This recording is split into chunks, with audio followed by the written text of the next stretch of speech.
Class സമയത്ത് അനുവാദമില്ലാതെ പുഴയിൽ ഇറങ്ങി കുളിച്ചത് ശരിയാണോ? ഒഴുക്കുള്ള വെള്ളോ? പോയി തല ഓർത്തടാ.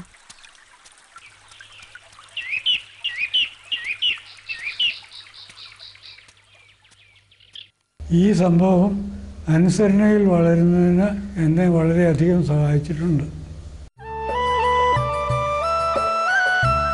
വാകക്കാട് സ്കൂളിന്റെ മുൻവശത്ത് ഇടവകക്കാർ പണികഴിപ്പിച്ച അൽഫോൺസ ഗ്രോട്ടോയുടെ മുമ്പിൽ വർഷങ്ങളായി ഇളം കുരുന്നുകൾ ആദ്യാക്ഷരം കുറിക്കുവാൻ തിക്കിത്തിരക്കുന്നു.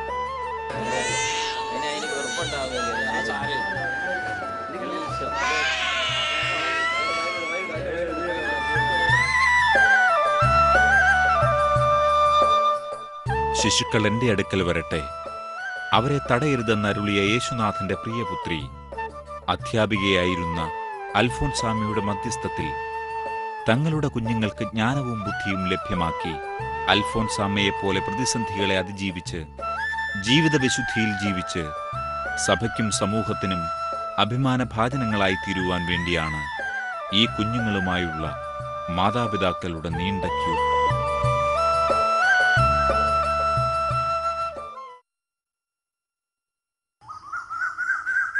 അൽഫോൻസയുടെ ജീവിതത്തിലെ സുപ്രധാനമായ ഒരു നാഴികക്കല്ലാണ് നോവിഷേറ്റ് എന്നുവച്ചാൽ നവസന്യാസ പരിശീലന കാലം.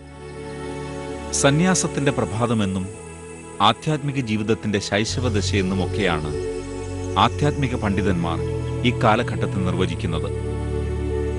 പരസ്പര പരിശോധനയുടെ കാലമാണ്. ബ്രഹ്മചര്യം, ദാരിദ്ര്യം എന്നീ വ്രതത്രയം അനുഷ്ഠിച്ച് സഭാനിയമങ്ങൾ പാലിച്ച് ജീവിക്കാൻ വേണ്ട ഗുണലക്ഷണങ്ങൾ നവസന്യാസിക്കുണ്ടോ എന്ന സഭയും താൻ വരിക്കാൻ പോകുന്ന പ്രത്യേക ജീവിതാവസ്ഥയ്ക്കു ചേർന്ന കടമകൾ അഭംഗം നിർവഹിച്ചു കൊണ്ടുപോകുവാൻ തനിക്ക് കഴിയുമോ എന്ന് നവസന്യാസിനികളെ പരിശോധിക്കുകയുമാണ് ഈ കാലം. പരിപൂർണമായ സന്യാസത്തിന് അടിത്തറ പാകുകയാണ് ഒരു സന്യാസി ഇക്കാലത്ത് ചെയ്യുന്നത്. ഇന്നത്തെ നൊവിഷ്യറ്റ് ക്ലാസ്സിൽ നിന്നും എന്താണ് നിങ്ങൾ മനസ്സിലാക്കിയത്? എന്താണ് നിങ്ങളുടെ കാഴ്ചപ്പാട്? അൽഫോൻസ സാഹിത്യ സമാജം സെക്രട്ടറി ആയിട്ടുള്ള ആളല്ലേ? ഒരു വിശദീകരണം ഇവിടെ വന്ന് നൽകുക.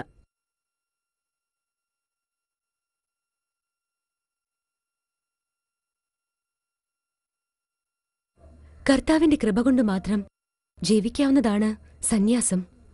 ഓരോ നിമിഷവും ബോധപൂർവം ചിന്തിച്ച് പ്രാർത്ഥിച്ച് സന്യാസത്തിൽ ജീവിക്കാനാകുമോ എന്ന് കണ്ടെത്തുവാനുള്ള കാലഘട്ടമാണ് നോവിഷേറ്റ്. സഭയുടെ ആരംഭം മുതൽ സഭയുടെ വളർച്ചയ്ക്കായി കഷ്ടപ്പെട്ട അമ്മമാരുടെ ജീവിതാനുഭവം നാം പഠിച്ചിരിക്കണം. ഇപ്പോൾ ദിനംതോറും സുഖസൗകര്യങ്ങൾ വർദ്ധിച്ചു വരുന്നു. ഈ സുഖസൗകര്യങ്ങൾക്കിടയിലും നിസ്സാരതയുടെ മാർഗങ്ങളിലൂടെ ലോകസുഖങ്ങളോട് വേണ്ടാന്ന് പറഞ്ഞ വിനീതനും ക്രൂശിതനുമായ ക്രിസ്തുവിനെ അനുകരിക്കുക എന്ന ക്ലാരസഭ സിദ്ധിയിൽ ജീവിച്ച് വിശുദ്ധിയിലേക്ക് വളരണമെങ്കിൽ ആത്മാവിൽ ജ്വലിക്കണം എന്നാണ് കഴിഞ്ഞ ക്ലാസ്സിൽ ഞാൻ മനസ്സിലാക്കിയത്.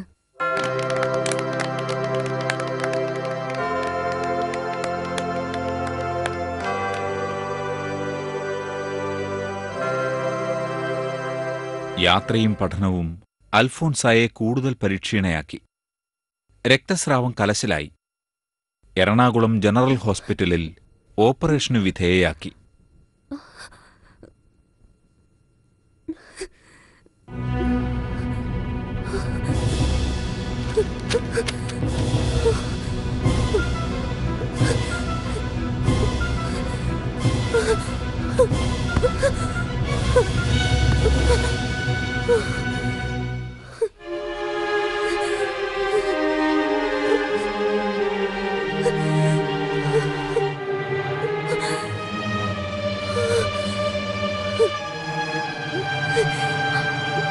അയ്യോ, സിസ്റ്റർ അൽഫോൻസ് അല്ലേ ഇത്? അതെ അതെ. എന്ത് പറ്റി? എഴുന്നേക്ക് സിസ്റ്റർ. സിസ്റ്റർ എന്താ പറ്റിയത്? സിസ്റ്റർ സിസ്റ്റർക്ക് എന്താ പറ്റിയത്? പതുക്കെ നടന്നാ മതി. ശരിക്കും പിടിച്ചോണേ. വേഗം ചെന്ന് ഉറുസ്ലാമയുടെ വിവരം പറ.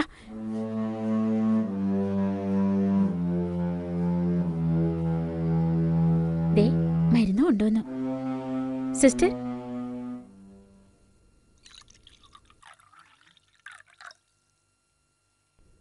സിസ്റ്റർ അൽഫോൻസ എഴുന്നേറ്റേ, ഈ മരുന്ന് കുടിക്കേ. മെല്ലെ. അയ്യോ, ഛർദിക്കുവാണല്ലോ. കർത്താവേ. സിസ്റ്റർ, അയ്യോ, രക്തമാണല്ലോ ഛർദിക്കുന്നത്. അൽഫോൻസ, ഒന്ന് മുതുകത്ത് തിരുമ്മി കൊടുക്ക. അൽഫോൻസ, അയ്യോ, എന്തായി കാണുന്നേ? മൂക്കിൽ നിന്ന് രക്തം വരുന്നു. അൽഫോൻസ, പതുക്കെ കിടത്ത്. ആ വിശരി എടുത്തൊന്ന് വീശിക്കേ. ഉർസുലാമ്മ അൽഫോൻസയുടെ ആരോഗ്യനില പിതാവിനെ അറിയിച്ചു. നോവിഷ്യേറ്റ് പൂർത്തിയാക്കാതെ ഭരണങ്ങാനത്തേക്ക് പോയാലോ എന്ന് ആലോചിച്ചപ്പോൾ പിതാവ് പറഞ്ഞു, ഞാൻ അവളെ വന്ന് കാണട്ടെ, എന്നിട്ട് തീരുമാനിക്കാം.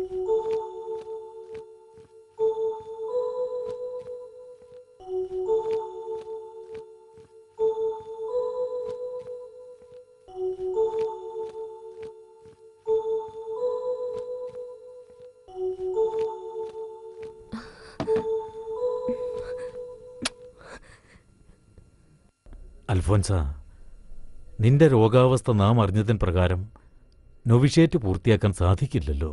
പിതാവേ, ഒരു കന്യാസ്ത്രീയാകാനുള്ള ഭാഗ്യം എനിക്കുണ്ടായി. മാത്രമല്ല, ദേവീനാഥനോട് കൂടി പീഡകൾ സഹിക്കാനുള്ള പ്രത്യേക വരവും ഈശോ എനിക്ക് നൽകി. എന്നെ സംബന്ധിച്ചിടത്തോളം ഇതിനേക്കാൾ കൂടുതൽ അഭിലഷിക്കത്തക്കതായി എന്തുണ്ട്? ആകയാൽ പിതാവും എന്നോട് കൂടി സന്തോഷിക്കുക. അൽഫോൻസ, നീ പറഞ്ഞു വരുന്നത്? ഒരു സമ്പന്നൻ എത്ര പാവപ്പെട്ടവളെ വിവാഹം ചെയ്താലും വിവാഹശേഷം അയാളുടെ സുഖത്തിലും ദുഃഖത്തിലും അവൾക്ക് അർഹതയില്ലേ? എന്റെ മണവാളന്റെ ഓഹരി കഷ്ടാരിഷ്ടിതകളാണ്. അതാണ് എന്റെ അവകാശം. അതെല്ലാം ആരെങ്കിലും ചെയ്യുവാൻ ഞാൻ ഒരുങ്ങുകയായി. എനിക്ക് വേണ്ടി പ്രാർത്ഥിക്കണം പിതാവേ. ചാവറ പിതാവിനോടുള്ള മധ്യസ്ഥ പ്രാർത്ഥന 9 ദിവസം ചൊല്ലിയാൽ എന്റെ അസുഖം മാറും.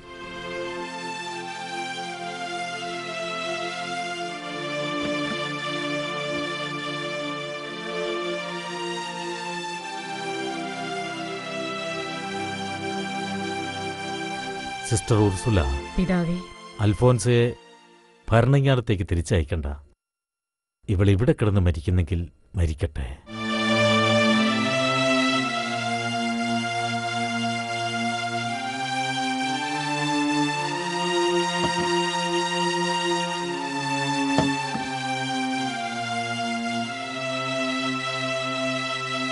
നോവിസ് മാസ്റ്റർ ബഹുമാനപ്പെട്ട ലൂയിസ് അച്ഛന്റെ നിർദ്ദേശപ്രകാരം അൽഫോൻസ തനിച്ചും സമൂഹമായും 9 ദിവസം മധ്യസ്ഥ പ്രാർത്ഥന നടത്തി.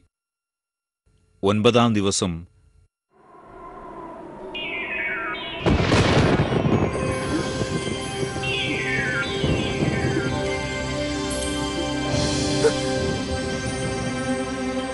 ചാവറ പിതാവേ, അങ്ങേ ദർശിക്കാനുള്ള ഭാഗ്യം എനിക്കുണ്ടായല്ലോ.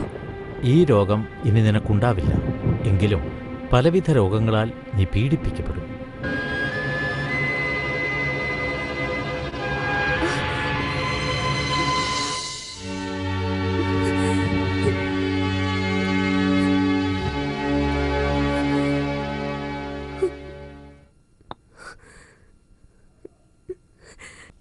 നാഥ, എന്റെയും ഈ സമൂഹത്തിന്റെയും പ്രാർത്ഥന കേട്ടിട്ട് എനിക്ക് രോഗസൗഖ്യം തന്നതിന് ഞാൻ നന്ദി പറയുന്നു. പ്രതിസന്ധിയിൽ എനിക്ക് കൂട്ടായിരിക്കണമേ നാഥ. അവിടുത്തെ സമൃദ്ധിയിൽ എന്നെ പങ്കുകാരിയാക്കാൻ നീ എനിക്കായി ദാരിദ്ര്യം സ്വയം ഏറ്റെടുത്തു. നിന്റെ സ്വരത്തിനായിതാ ഈ ദാസി ഹൃദയം തുറന്ന് ചെവി ഓർക്കുന്നു. നിന്റെ പാനപാത്രത്തിൽ നിന്ന് പാനം ചെയ്യാനായി ഞാനിത് തല ചായ്ക്കുന്നു. അൽഫോൻസ,